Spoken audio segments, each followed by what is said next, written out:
Voltamos a apresentar Lembrei de Você na TV.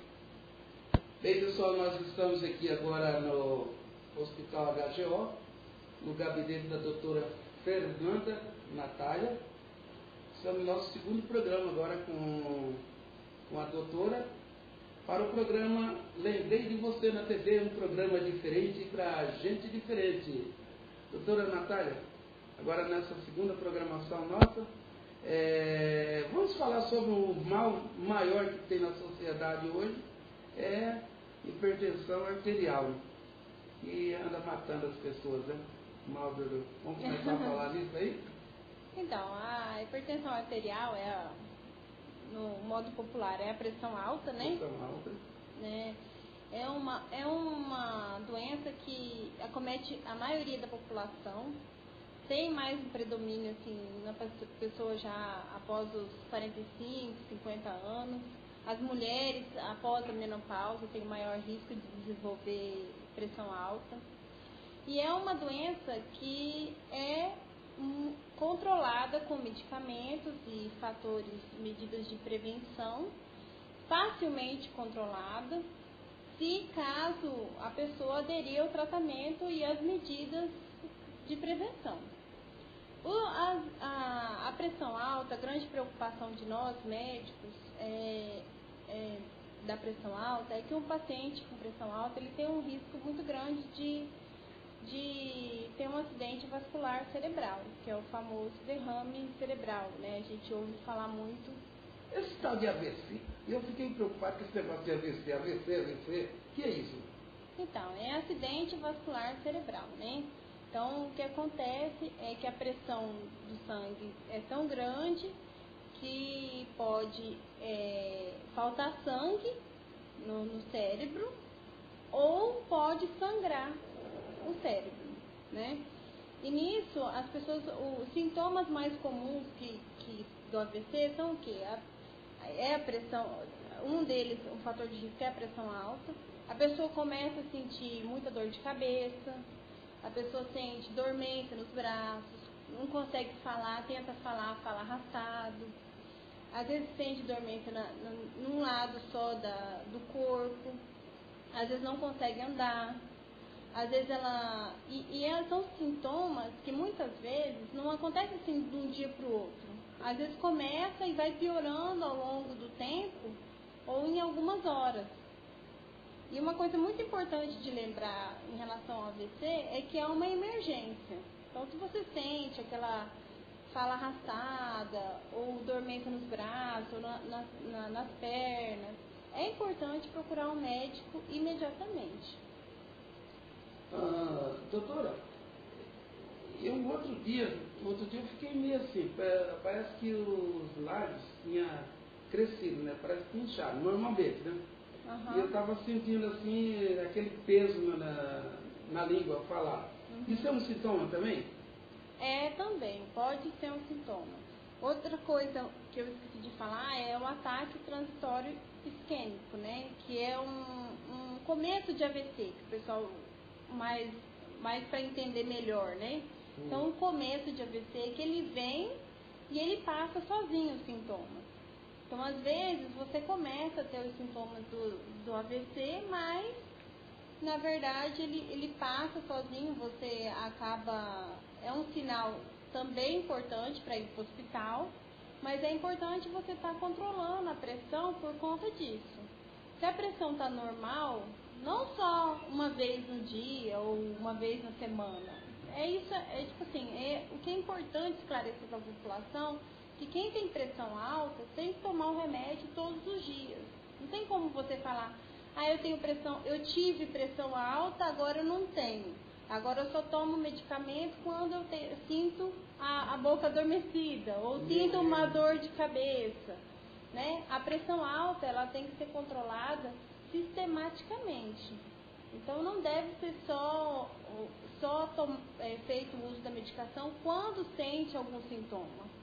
Então esse é o recado que eu gostaria de deixar à população, que é importante ao paciente que tem pressão alta, a hipertensão arterial sistêmica, controlar os níveis pressóricos com o uso de medicação, com uma alimentação com pouco sal, que é o grande vilão da pressão alta, com o uso de exercício físico diariamente, né? A Sociedade Brasileira de Cardiologia, ela prevê que o benefício de você ter uma rotina de 20 minutos, pelo menos a 3 a 4 vezes por semana, é um benefício que faz com que você previna o infarto, as doenças cardiovasculares. Então é importante ter esse cuidado. Essa vida que o repórter leva para lá, para cá, e vai, e volta, e não para, tem que andar, tem que atender um ou outro, entra na parte de exercício físico também? Ou tem que ser o exercício físico já, como é que fala, sistematizado?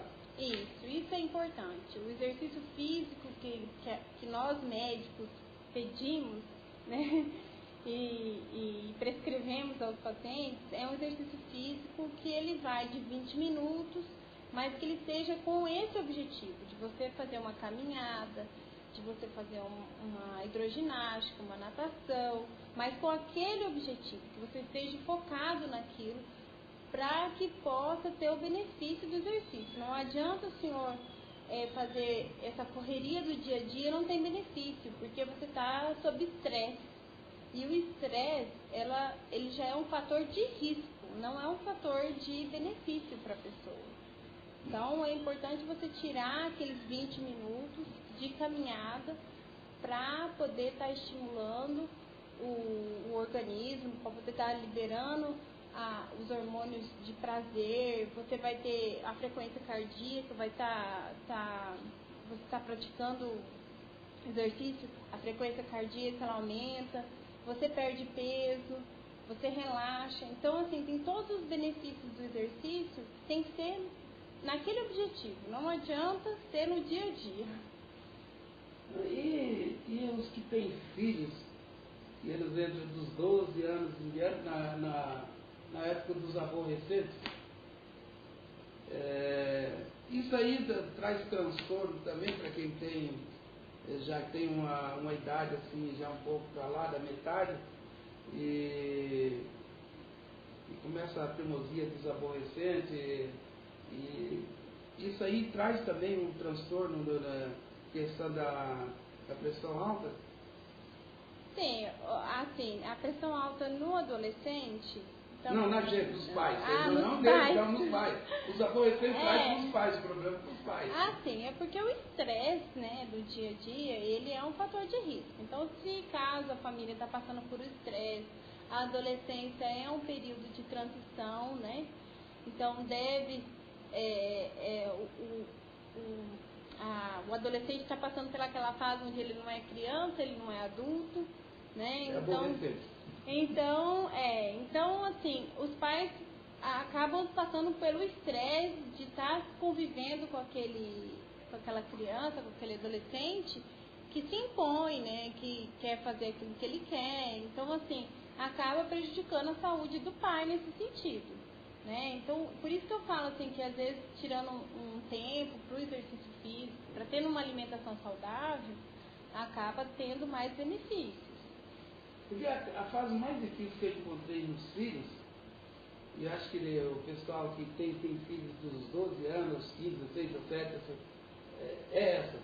A criança depois dos 12, ela não quer ser mais criança e quer ser adulto, e não é adulto, mas quer ser, sem ser. E não quer ser mais criança. E aí traz um transtorno, é muito para a cabeça da gente mesmo, não consegue acompanhar essa mudança que eles querem fazer repentinamente, quer ser uma coisa que não é ainda, e não quer ser o que era. Isso mesmo. E já quer mandar em si, igual você me falou, eles já querem ser dono do nariz, como diz o... É muito frequente isso, mas assim, eu acho que o pai e a mãe tem que sentar, conversar, né? Tem que ter muito diálogo nessa fase, apesar que é muito difícil também, porque muitos dos adolescentes não aceitam os conselhos do pai e da mãe, né? Mas eu acho que o diálogo é o caminho mais correto, né? Para poder passar por essa transição. Doutora, tem uma pergunta que a Marileia fez, Lá tem uma criança, a Marilé se tracou, muito obrigado, Marilé, pela sua pergunta. É tão rotineira dentro das famílias a sua pergunta, e eu tenho um filho lá também desse jeito. Só quer comer biscoito, bolacha, salgadinho, pastéis e coisas de chocolate, essas coisas, né? Chega na hora de comida, estou sem apetite, não quer comer. Mas saiu dali, pai, eu quero comer um biscoito, um sorvete, não sei o quê. Aí eu, na hora de comer, estou com a barriga cheia. E a minha, por exemplo, meu filho é magricelo, enquanto o outro come mais que a vida, né? Mas tem algum conselho assim, específico da medicina, do médico, para que os pais tentem tirar esse desvio de alimentação? Um desvio de alimentação, né, das crianças? A parte mais importante em relação à alimentação da criança é que a família tome essa decisão em conjunto. Não adianta falar para a criança não comer biscoito se tem biscoito dentro de casa. Porque para a criança é muito difícil. Então, assim, é uma rotina que tem que mudar a família toda. Então, tem alguns conselhos que a gente acaba dando no consultório, né? Se a criança tem sobrepeso, lógico que o importante é levar no pediatra para poder fazer uma avaliação. Agora, se é uma criança assim, que relativamente está no peso ideal, mas come mal, a gente pode tomar algumas medidas, assim, no sentido de ter um horário de alimentação, né? O horário do almoço, o horário da janta, o horário do café. E também a questão de propor para a criança a experimentar novos alimentos e colocar na rotina tanto a fruta quanto as verduras. Porque quanto mais a criança se acostuma a comer verduras e frutas, ela se alimenta melhor, né? E fazer algumas trocas, né? Se a criança se comportar durante a semana, conseguir almoçar no horário e almoçar bem, de repente faz uma troca. Final de semana a gente vai comer uma pizza, né? Alguma alimentação que acaba, porque a criança quer comer esse tipo de comida. É uma rotina da criança, né? Então tem que ter uma rotina. O mais importante da família é ter essa rotina. E sentar todos à mesa. Né, o pai, a mãe, porque o exemplo é o melhor ensinamento. Doutora, se você concordar comigo, nós vamos tratar dois assuntos no próximo programa, que é obesidade da criança, obesidade quase em geral, né, que hoje é o que assola o universo, e um assunto que hoje está consumindo uma grande parte das mulheres, o câncer de mama. A gente pode tratar desse assunto na próxima semana, pode ser? Pode. Então, na próxima semana, a doutora vai falar para você como combater a obesidade do teu filho, ou mesmo a tua obesidade, né? Essa rechonchuça. E também o câncer de mama que está atingindo muitas mulheres. E quais são os primeiros sintomas? Por que se prevenir? Tudo isso a doutora Fernanda vai nos falar. J. Fortunato Produções. Edição de vídeos, casamento, aniversário e filmagens em geral. Telefone 9214-2424 e 8404-6688.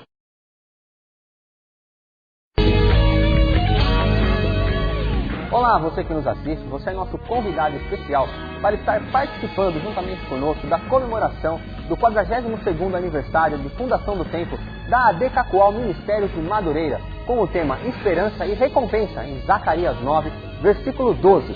Todos os finais de semana do mês de maio você é nosso convidado. E também no dia 17 de maio, domingo, grande batismo nas águas com os nossos novos convertidos. E nos dias 23 e 24 de maio, com a participação especial do pastor Antônio Larentes, professor, teólogo, membro da mesa diretora da Convenção Estadual em São Paulo. E para encerrar essa grande festa, nos dias 29, 30 e 31, grande seminário bíblico que será ministrado pelo pastor-presidente, pastor José Ferraz, com o tema A Família Cristã.